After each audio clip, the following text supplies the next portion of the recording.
বিভিন্ন রাজ্যে, বিশেষ করে বিজেপি শাসিত যে রাজ্যগুলো রয়েছে, রাজস্থান, ওদিকে উত্তরপ্রদেশ, উড়িষ্যা, মহারাষ্ট্র, গুজরাট, হরিয়ানা, এই সমস্ত রাজ্যগুলোতে যেখানে বিজেপির সরকার, ডবল ইঞ্জিন সরকার ক্ষমতায় রয়েছে, বাঙালিদের উপর যে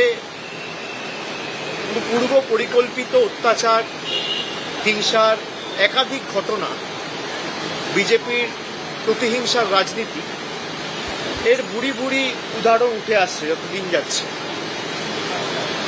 এবং যারা এসআইআর এর নাম করে বাঙালিদের উপর অত্যাচার করছে, গতকাল আপনারা দেখেছেন বিহারের একটি ঘটনা, যেখানে সাধারণ মানুষের নাম বাদ দিয়ে কুকুরের নামে রেসিডেন্সিয়াল সার্টিফিকেট ইস্যু করে ভোটার আইডি কার্ড হচ্ছে।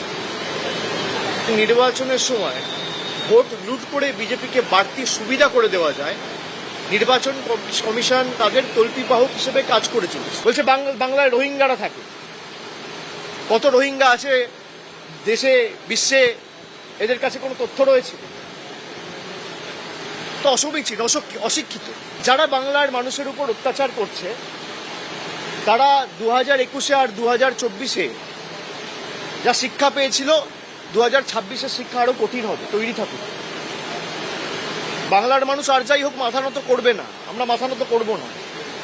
আর গুজরাট, মধ্যপ্রদেশ, রাজস্থান, মহারাষ্ট্রে যে ঘটনা ঘটছে, আমরা বাংলায়ও ঘটাতে পারি, কিন্তু এটা আমাদের শিক্ষা নয়। বাংলায় অনেক অবাঙালিরা থাকে, আমরা মনে করি তাদেরও একই অধিকার রয়েছে এই মাটির উপর। আমরা কেন বিভাজনের রাজনীতি